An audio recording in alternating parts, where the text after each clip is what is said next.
So far, since our team of 6 people arrived some days ago, we've met with a number of different stakeholders in authorities and political parties and civil society. We've been very welcome so far. There's been a lot of interest, I think, in us being here. I think people have been appreciative of the fact there's an independent assessment that is being made of the electoral process at this particularly interesting time, and that there would be a fresh pair of eyes on the process with a view to making recommendations.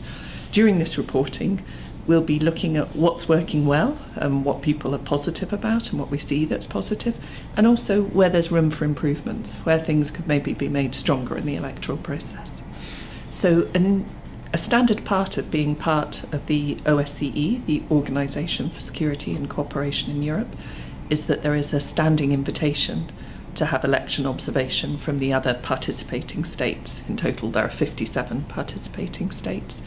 In order to do this, the Office for Democratic Institutions and Human Rights sends what's called a needs assessment mission, which is a short mission just with a couple of people that goes to a country, a very standard routine part of the work of the office.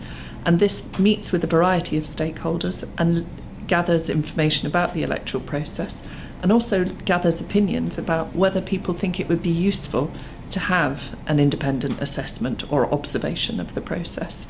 So this needs assessment mission took place in May of this year. There's a public report that's on the OSCE website. And during that time, during that mission, a number of issues were identified where people felt it would be particularly useful to have an independent assessment. And so based on that, a recommendation was made that this election assessment mission come. So now there are 6 of us here for 2.5 weeks over the election day itself. And from now until, so there are 6 of us here for a couple of weeks looking at different aspects of the electoral process. So during the needs assessment mission, a number of issues were raised and came up.